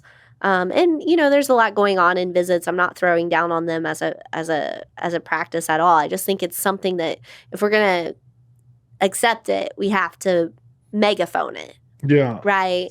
Like and that was discovered because there's this population in India that they were like, why aren't these people getting cancer? Well, turmeric is, you know, what curry Yeah. is Yeah. made I'm from, familiar with you know, the that. spice, and so we find that they're much lower incidence of It cancer. reduces inflammation. No, It that's the reduces primary. inflammation, and so then that goes back to like again getting at the root cause of any disease. What is the root cause? And it usually goes back to inflammation and lack of you know, efficient flow and things like that. So Yeah, it does seem like inflammation is at the or inflammation causes like a lot of stuff to just go wrong. A lot of random illnesses beyond cancer. I mean, isn't like what's I mean, there's so many. It's like most autoimmune diseases aren't they like inflammation based or something? Some right, sort of that's sort of like so I consider myself an integrative practitioner. So I try to take the best from the east, the west, the north, the south, wherever I can find the best evidence-based treatment plans for Mhm. people, right? So in functional medicine, there's a huge focus on reducing inflammation from toxins in foods and from a body system standpoint. So, a medication that's really widely prescribed in functional medicine is something called low dose naltrexone. And naltrexone and high doses is used for people who have drinking problems, usually, because it makes people sick and not tolerate alcohol. But low dose, it's a really powerful anti-inflammatory that doesn't have all the side effects that a lot of the anti-inflammatories have. And there's just more of a focus on, if we reduce inflammation, we reduce disease risk long term. Yeah, and that cancer, is likely traced back to, again, inflammation, which is why turmeric is so powerful as an anti-inflammatory, and a nice natural alternative to reduce inflammation, whether it's in joints or just wherever throughout the body. But then, you have to tolerate this stuff too, like from a spice standpoint, like maybe your buddy who's on is having the heartburn problems might not want to eat too much curry, right? So you might need a supplement. Just take the pills. Yeah, I got some. Yeah. I was going to say, okay, so let's say what is the generic, let's say 80-20 supplement situation for most people, do you think? Like, you've treated like hundreds of people and you kind of know, like, or you've got the biggest, like, or a bigger sample size than most. So what are the essential supplements that everyone needs to take? And what are the essential, like, just the highlight reel of like what is definitely beneficial to almost everyone and is definitely worth incorporating? Because, I mean, you get into the supplement world and it's like, I know guys that take like 20 things a day. It can get really overwhelming. You're not going to keep up with that. Some people show me their pictures of their supplement cabinet and I'm like, it's so overwhelming. It's a lot. You can't maintain that forever. Yeah. It's like, what's going on? Also, just like compliance when you're taking 20 things a day is like, and then you don't take any. You're going to end up quitting. So like, what are like the 3 or 4 things that you need? So I would say that you really want to look at, one of the big things that I'm telling a lot of people about optimizing right now is your vitamin D levels. Okay. Yeah. So vitamin D levels being optimized through sun and through supplementation really help with so many issues, whether it's mood, sleep, also with energy and immune system. So we're seeing if patients have, above a level of 90 or above, are much lower risk of getting a viral infection of any kind. Yeah. So that's a big thing to be aware of. And then I would also say probiotics, if there's any sort of gut disturbances, that probiotics are really great. They're proven to be preventative towards probiotics long term, whether it's from yogurt or from, which is a whole other story, low toxin yogurt, right? A natural Greek yogurt. Fermented milk, it's called in the research, is going to lower your risk of getting colon cancer. Okay, so if you have that in your diet routinely. There's also a supplement called DIM, D-I-M, which is dimethylene. I take it, yeah. It helps with estrogen levels, like poisonous estrogens that are in our body, and helps regulate estrogens. Now, that can be tricky when women are going through menopause because they need estrogen, so do men, but reducing the toxin, right? And long-term studies show that taking DIM routinely reduces incidence of breast cancer. Yeah. So anyone who has a family history of breast cancer, particularly women who are premenopausal, like still going through their menstrual cycle, I'll tell a lot of my female patients, take DIM. Don't take it all the time, but take it when you're on your menstrual cycle and you're bleeding. And I've had so many women come to me and say, oh my gosh, it's just been a game changer for, like my mood and cramps and things like that. So that can be a useful tool. And then B vitamins, I always say vitamins A, D, E, and K. There's a mnemonic called ADEC. Those are all fat soluble. You don't want to take too much. You can take too much and it gets stored in your fat and can be problematic. But B and C vitamins are mostly digested by your kidneys, so you don't want to overwhelm them too much. But if you have excess, you're just going to urinate it for the most part, unless it's like, you're really over the top. So you want to stay within range of what's the dosage recommendation on the bottle, because supplements are so many different dosages, right? So there's such a variance. So, but B vitamins are a great way to help with energy production, especially if people don't get a lot of these nutrients from food anymore. Especially if they don't eat meat. Yeah, Specifically meat. specifically, like, and there's a lot of controversy about meat in general, you know what I mean? But like, mean, some people are vegan, I some feel like people there's a are. lot of controversy, but everyone's discounting the fact that for thousands and thousands I mean, of years, I have the necessary. belief that eating low toxin meat No, yeah. it fits my health well, you know, and I think that's a big thing. It kind of brings me back to this, like, we have to have a less judgmental approach to everyone as a providers and as people, and like, what works for me isn't going to work for you, and vice versa, you know. I understand, but luckily for me, I'm not a provider, so I can just say wild shit. So, so B vitamins, great, eat meat, guys. Thousands of years of human evolution consumed meat. Your ancestors survived. Sure. Some my electrolytes. I'm learning about electrolytes from a friend of mine who started upgraded formulas, Barton Scott. Oh, I know Barton. Oh, yeah, so I'm learning from him about how important minerals are. And one of the ways... Talks a lot about magnesium, doesn't he? Yeah, he's like a poster child. No, I'm kidding, for magnesium. But no, magnesium is important. You know, it has a lot of cognitive function and muscular functions. But this was the best description, like layman term description that I feel like I've learned, is that if you think of your blood vessels, right, all of your arteries and veins that are flowing your blood flow through your body as little riverbeds. If the minerals in the riverbed are not balanced, then they can't flow. It can't release the toxins, right? It doesn't flow the right way.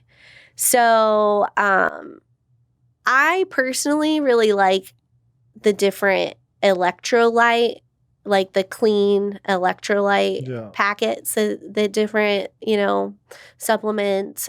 Liquid IV or something. Yeah. Along those lines. They make some better versions of that, you know, at some of the compounding pharmacies. You can, I didn't pick them up. A lot of the compounding pharmacies here in Austin are incredible. So People's Pharmacy was founded by Bill Swale, who's the father of the founder.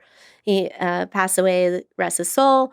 Father of Michael Swale, who's the owner of Alive and Well Pharmacy. And Michael and I met a few years ago and just really resonated with each other as far as our philosophies on health and wellness. I mean, People's Pharmacy has brought holistic wellness flourished holistic wellness in Austin by helping connect different holistic providers throughout the last 30-something years, right, since the 80s. So it's really interesting, though, to look at all of these perspectives and be able to incorporate all of it. And I always tell everyone, I'm always learning. I'm always learning from my patients. And I think that that's where it starts. It's the demand for what the needs are. Yeah. You know? I think even though on average, like America's not so healthy or way less healthy than it used to be,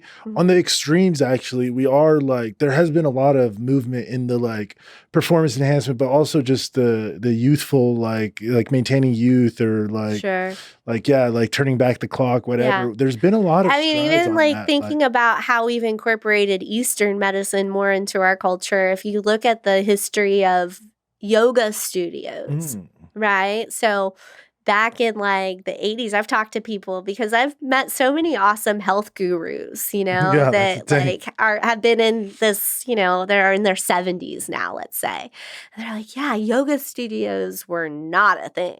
No, they were like a cult. Like there was this anyways, but yeah, in the 70s it was like a thing. Yeah, it was like, you know, like, and now, like you look on every single corner, there's a yoga studio, and there's this huge movement of it being, it's mainstream. No, it is. I mean, it's not becoming, it is mainstream. I think the healthiest people in the country are healthier than they've ever been. In that, like if you look back 50 years ago, like when a 60-year-old man was not it wasn't even really possible to find a 6-year-old man who was like, like in great physical condition. Is like there was a cost to age. Whereas now, sure, there's like the average person is in great shape, but if you look at the people who really care and follow with it, there's more information, there's Well, more and treatment, there's you more can make everything. it cool, right? Like you can make it a trend. And I think that's what just us sitting down talking today, we're trying to do that, right? We're trying to raise awareness and make it cool to be healthy because we know in that message that it will benefit others, right?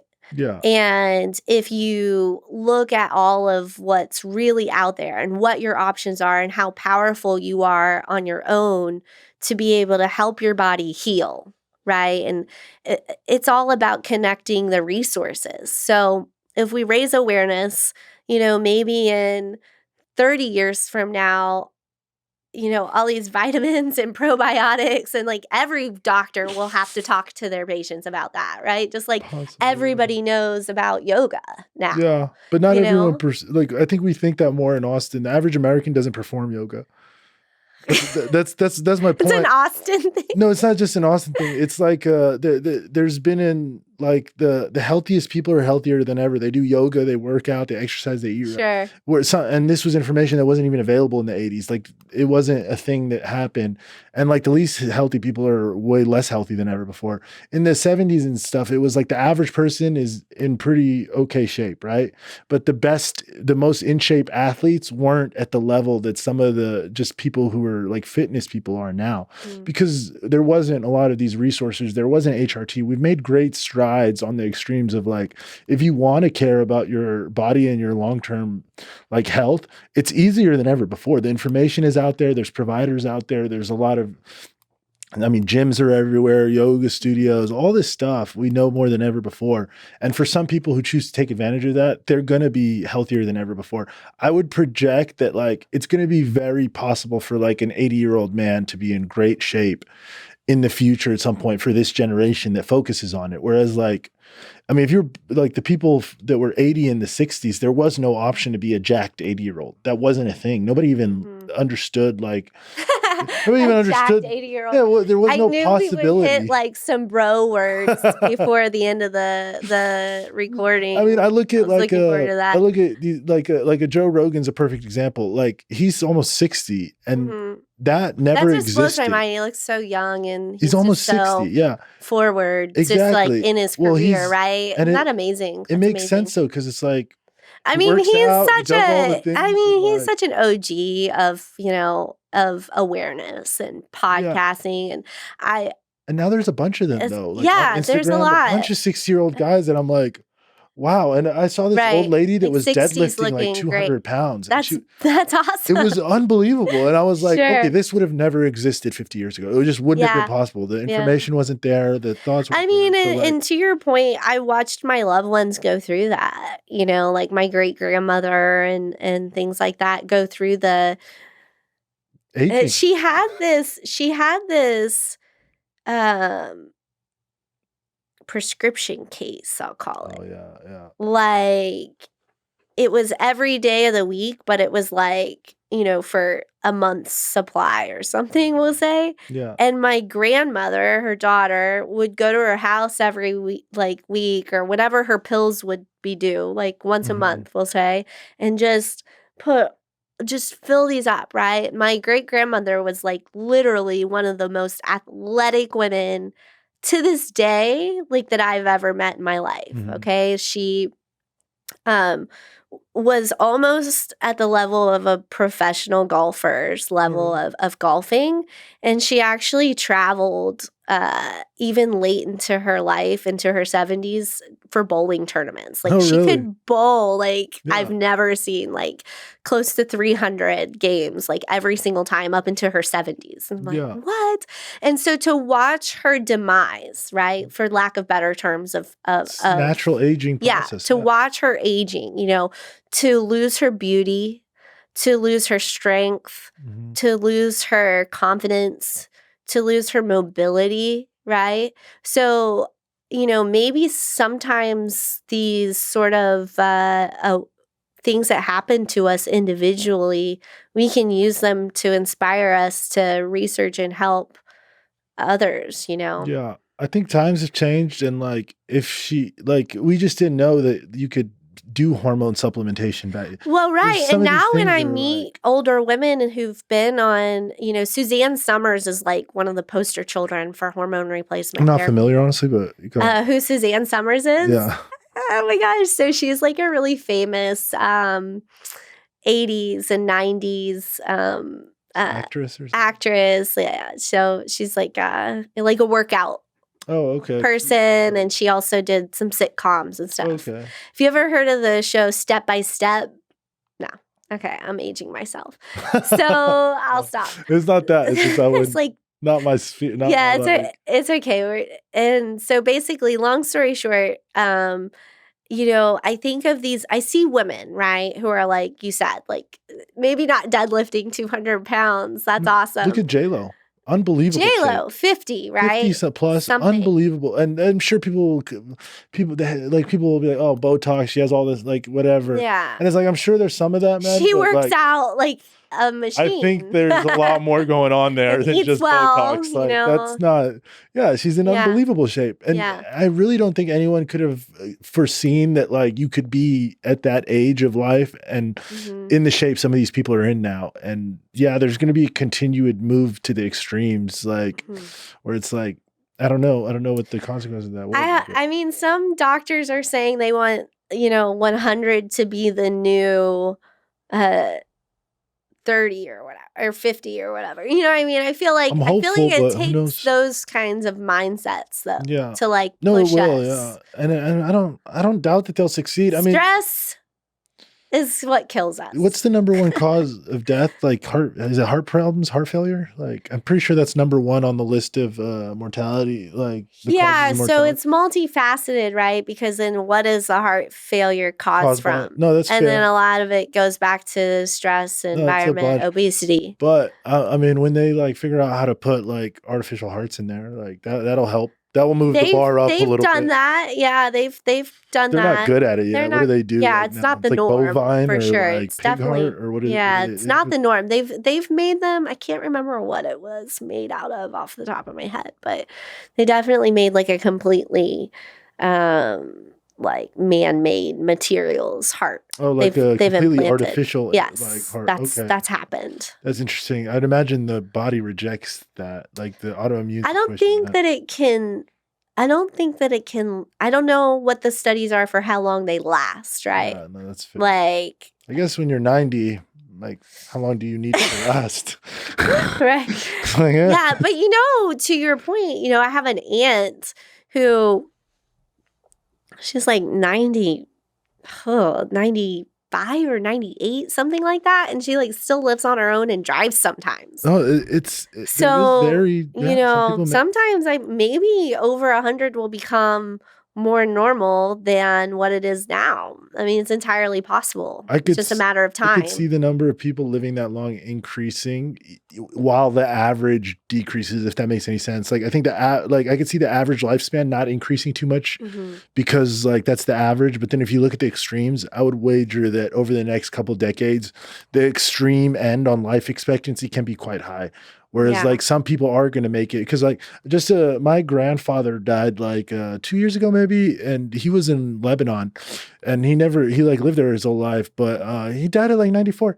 94, no like crazy medications, no. So like when I think about that, I'm like the human body is capable of lasting like around 100 years. It's the extreme version. It's not the common body, but it's rare but possible. Yeah. So like if you had taken that and you had combined it with just a few modern medical advances, he probably could have lived to like 100 plus. Yeah. I think of like my uncle's father, like he's married into our family. He's not my blood uncle, right? And his father died at like 103 or something like that, like a little bit over 100. And he literally did not do anything healthy. Like not one. Yeah. I mean, he wasn't a heavy drinker or, you know, have bad habits and he wasn't like an ill-willed person, right? He didn't have a bad attitude, which is a whole other story we can get into. I've heard of that where it's like, yeah, I think negative, like, yeah, attitudes make you live shorter. Negative, and that kind of goes back to the incorporation of yoga and understanding chakras, right? And energy and how that works. And but negative, if you look at the science of it, like negative vibrations cause negative cellular responses. So where do negative vibrations come from? Well, they come from thoughts typically. When you say negative vibrations, like emotions, right? Oh, okay. So if you, I saw a TED talk on this, I have to send you a link to it, but basically like the joy and peace vibrate on a hertz level. Like you can actually measure the vibration when someone's thinking about joy and peace. And then you can measure the hertz vibration of someone who's having the emotions of shame and anger, right? And the shame and anger are causing much lower levels of vibration than the joy and enlightenment, okay? And so then there's this whole concept of how does that affect you on a cellular level, right? And if you look at studies about water and how you're speaking around water and how the water is affected by it on a molecular level. So there's a whole thought process of, what we think affects us, our environment, who's talking to us, right? So as a mom, I've really examined this. Like I think of children and I watch them leave school with their parents. And I watch the children who their parents ignore them and aren't nurturing to them. It's the same concept as nurturing, right? Whether we're nurturing our bodies or the environment around us. So they're not nurturing them on the walkout. And those kids end up being the ones that have behavior problems, pinch and hit my kid, right? Like I see this happen. And then the kids that their parents like hold their hand, they're excited to see them, they thrive, right? Yeah, that's probably like indicative of like, I mean, if you're like holding your kid's hand as you leave school, you're probably also nice to him at home. Whereas like if you're like yelling at your kid as he's leaving if you're ignoring them and they're like picking their nose and eating it and you're not trying to help them out, you know what I mean? I imagine like if that's how it is. But if you do that to yourself too, like, or if you grow up in a family that's abusive, you might not be able to pull yourself out of those weeds, right? Yeah. Or psychology and like outcomes based on like how you grew up. And then habits are all about they're all learned behaviors. We learn them from somewhere. Self-soothing, again, the root cause. Why are we eating all this junk? We're soothing ourselves. What are we soothing ourselves from? Not feeling good enough, not feeling like we have the power to go educate ourselves or to get a job that helps us make our ends meet, or whatever it is. It always usually goes back to self-soothing when there's a bad habit. I like your perspective more than mine because it's much nicer and it makes me feel better.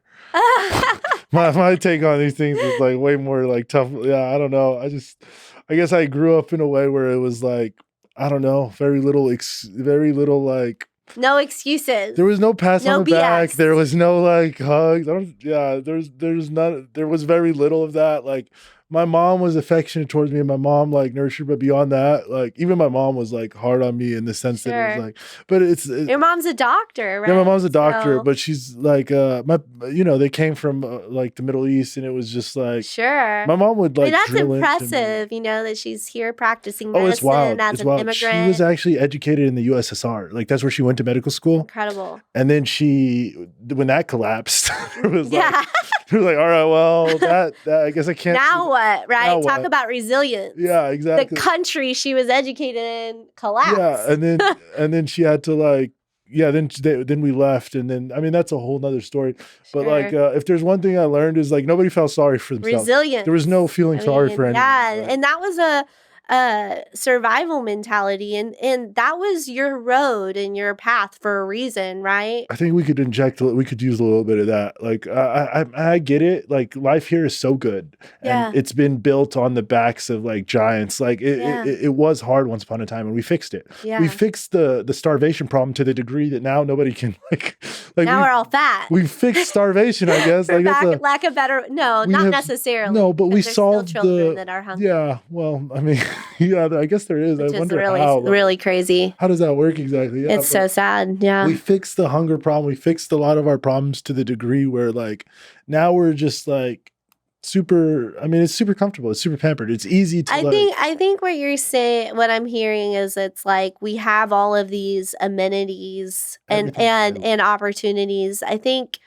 that for me, being the compassionate, sort of trained to be compassionate. You're very compassionate, right? and you're like, oh. But I'm also trained that way in my profession to try to see it that way, and so you also have to realize that some people don't have the emotional capability because of their traumas, right? Like some people have lived through such traumatic stuff where on the surface everything looks squeaky clean in their family. Yeah. So there's tons of that goes on in our culture. Yeah. Like there's still so much like familial sexual abuse that happens in the United States. That's extreme trauma though. There's shame for like not having enough money and just emotional abuse that goes on in the household, you know, or the generation before us though survived way more trauma. Like, think about it. Like, young men came back from World War II after seeing their 18-year-olds killed on the battlefield for what? Like, people went to Vietnam, like World War II. So I guess what I'm hearing is that you feel like as a society, our threshold for trauma, for dealing with being resilient, exactly. We went from resiliency up here to like zero resilience. Okay, and now like somebody blows on you the wrong way, you feel traumatized. Like somebody says something that offends you, you feel traumatized, and it's like as that bar continues to move up, we think we live in a vacuum where the reality is the United States is competing with the world, whether we want to acknowledge it or not. Like eventually the empire will decay if it's not looked after. That is the reality. If everyone in your empire is soft and unable to achieve difficult things or to be resilient towards difficult situations, eventually your empire will crumble. That's the inevitability of like the world's competition, because in the world, might makes right. And if you look at like China, Russia, all these countries that are competing with us, there is a like absoluteness to the world. There is no empathy on a global scale where it's like these things kind of go out the window. I think it's important for us to look at things again from like a bird's eye view. Yeah. Right? Like, what are we doing as a country that X, Y, or Z, I'm taking that phrase from you today, XYZ country is not doing or doing, right? Let's compare. Yeah. Let's see what works. But I think that there's an arrogance in our culture that we're the best. We do it the best way. There's nothing to learn. Why should we consider another way of life or another way of thinking? And I think that's perpetuated Western medicine as a whole. There's this delusion that we're the best. Yeah. When some of the mortality rates in other countries for issues that we're dealing with are much lower. No, they are, yeah. Right? So, or if you look at how many children in the United States are diagnosed and medicated for ADHD versus other countries. What a wild one. Why? So maybe this food list that we allow in our food that we're handing our kids for snacks after school. And listen, I'm guilty. I've given my kid fruit snacks that have God knows what in them, right? It happens. Like none of us are perfect, right? So that whole like judgment and perfectionism has to go out the window, and you have to humble down and understand it. But you look at this perspective of why are we medicating our children when no other country in the Western world is doing that? West, East, North, South, like nobody's. So again, what's happening in our environment at school? How much time are these kids getting to play? What's on the menu in the cafeteria, right? Yeah. Like, I mean, there's a lot to it. I think the Adderall thing is so crazy because it's just like, I mean, they would have definitely put me on Adderall. Well, productivity, right? Like, that's the number one thing that we're taught in the States, to your point about the competitiveness. Yeah, I don't think that that's we why they're have. giving kids Adderall, though. I think it's literally because they can't, like, schools aren't accepting that they're boring. They're outdated and boring, and kids are Like bored. oh, you mean like the curriculum? Yeah. It's Right, like, I mean, why is it like mostly boys? Like, because they're bored. They don't want to sit in a seat. right, like are why you would giving them, again, to like my outside time Yeah. statement, like are you giving them the They option want to play. for Like, they don't going wanna to the playground, going here, there, right? I mean, kids can barely like, especially now with all the social media and stuff. Oh my God, they need, so speaking of my son, like, is like a little athlete, so he keeps me in shape for sure. Yeah. Like, and when he doesn't have enough exercise, kind of like an animal, like, No, you know, the dog you example don't, is a very dog, interesting. Like, you know, doesn't get enough exercise, they go mad, exactly. right? And you wouldn't give them Adderall because it's not. Ooh, They're that would bored. that would be a little scary. Well, it is. I've always been fascinated, like, by this thing. Like, if you break it down to dogs, because people have a emotional, because we're humans, and Okay, there's an we think emotional we're so tie. different, right? Exactly, there's an emotional tie to humans and kids, and when you put it in that frame, it's like worse. Yeah. But like the thing about like We only have 5 more minutes Oh, you're good, to you're good. solve the world's problems, We'll by the figure way. it out here real We quick. both looked at it like, uh-oh. Yeah. The thing with the dogs is when you break things down on an animal, it's easier to just be kind of objective. So like if if someone came to me and they were like, oh, my dog's, misbehaving, tearing up the house. Well, the first thing Yeah. I'd be like, did you exercise him? Did he go for a run? Like, and that's Yeah. the reason most dogs think. It's like if you got a kid and he's like in school To being a take terror. all of the fluff out of it sometimes. And Yeah. just be more It's like straightforward he about doesn't what's need happening. Adderall. He needs to exercise. Like, oh, he's My like not dog- listening quietly. Like, what? He's not sitting there learning his lessons. It's you like, know? what are you expecting? Like, Sure. and that's why, and that's why it's hitting mostly boys, I think, too, because it's like, yeah, boys are more rambunctious. They're wild. Like, I got in fights in elementary school all the time, and it wasn't like violent stuff. It was just like boys tussle, boys like figure these things out. And it's like, personality. no, there's too, person sure. to person for sure, but it's like yeah, on average, human like, activity, like kids physical need activity. exercise. Totally. The same way your dog needs to run and stretch its Sure. legs, like a kid can't sit in a desk for 8 hours straight and expect to be just like zoned in. Like, can't even Yeah, we focus on a have to video. remove these stigmas, and again look at the big picture, the environment, Yeah. and try to understand what can we do better, right? Like, Yeah, I think we're quick to just jump on pharmaceutical solutions, but I guess we just solved the world's complicated stuff. But yeah, it's Complex. been really fun chatting with you, and I knew that it would become, kind of a highly intellectual, who knows which direction we it would went end down up. a couple of rabbit holes, didn't we? Like, all right. Well, yeah, that was fun. Let's do it again soon, Awesome. Sam. Sounds good, Luke. Thanks for having Happy me. Body ATX, Austin. Yes. If you want to get healthy, if you want to get your life more like try to get down it. the natural medical Live to health be care. over 100. Live to be over 100. That's the better sales That's the pitch for me. goal. All right. Goodbye, guys.